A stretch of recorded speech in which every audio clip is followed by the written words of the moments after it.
Filip Goraziu prezantua këtë shtunë si autori novelës së katërt me titullin Jepni Cezarit ato që është e Cezarit dhe Zotit ato që është e Zotit. Takimi u organizua nga shoqata e shtëpërndjekurve politik Shkodër me mbështetjen e Bashkisë Shkodër dhe e Bibliotekës Marin Barleti. Autori shkodran shpjegon se novela është ndërtuar mbi një ngjarje të vërtetë, duke theksuar rëndësinë e trajtimit të dëshmive që lidhen me kujtesën historike të vendit. Përshkruan një histori të rrëfyer nga personi që e ka kryer veprimin vet, edhe kam pas shansin me najmet e në Itali, burri vjetër në mosh në to, është familje Det Jakub dhe Shkodrës, familje shumë e njoftën në Shkodranë për shumë probleme.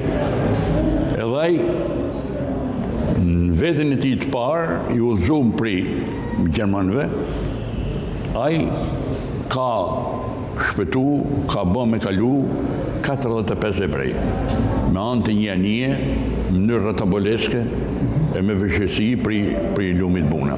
Goraziu ndal edhe të mesazhi që synon të përcjell veprat e tij, duke thënë se ruajtja së kaluarës është detyrim moral për brezat e sotëm. Me hedh një dritë mbi të kalumen, dëshira jeme është mos me hub kujtesën për veprat mira që janë bën Shkodër. Takimi u shoqërua me diskutime duke nxjerrë në parë rolin që letërsia ka në rikthimin e ngjarjeve që kanë shënjuar historinë shqiptare.